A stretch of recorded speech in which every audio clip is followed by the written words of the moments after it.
All right, well, let's talk about money and inflation. So, what is money?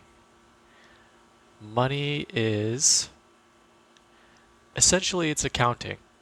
It's what society owes you and what you owe society. So, the Federal Reserve Bank has the ability to print more money into circulation and at the same time has the ability to basically pull money out of circulation to make it more difficult to borrow money by raising interest rates. So the cost of borrowing money goes up. So there's less money to go around. So the past year plus, the the Fed has been printing money into circulation. And we can go back and forth to argue on whether or not this was like a necessity or not a necessity, or they should have done it or they shouldn't have done it. But it is what it is. It happened. So we got the stimulus checks, the companies got their bailouts, and with with all this money being printed in circulation, more goods weren't created. So if we had this pen, right? This pen, and there was $1 before, and the government printed another dollar.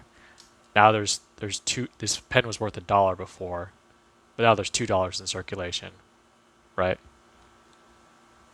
So there's still only one pen, but there's more money in circulation. So this pen represents like all the goods and services, and the money chases the goods and services. So now the pen costs $2 instead of $1, but you didn't get more pens. You still have the same amount of pens. So this is a very simplified version of like what inflation is, because money in and of itself has no intrinsic value. Money simply chases value. It simply represents the goods and services owed to you or owed to society. And there's no such thing as a free lunch. So the Fed printing all this money into society has a cost, and that cost is inflation or the hidden tax. So we see businesses raising prices. We see prices for gasoline going up. We see prices for food going up, water going up, electricity going up. Why? Is it because business owners are greedy? Well, you can think that. And I wouldn't be surprised. Some probably are. But businesses have to pay for their goods and services that they buy. They have to pay their employees. So before all the inflation happened, let's say the business wanted to buy this pen, wanted to manufacture this pen, and it cost them $1, right? The business wants to create this pen and it costs them $1 to create it. So they have to sell this pen for $3 because it costs them $1 to make it. It costs them $1 to pay for the people to go and sell the pen, and then they make $1, right?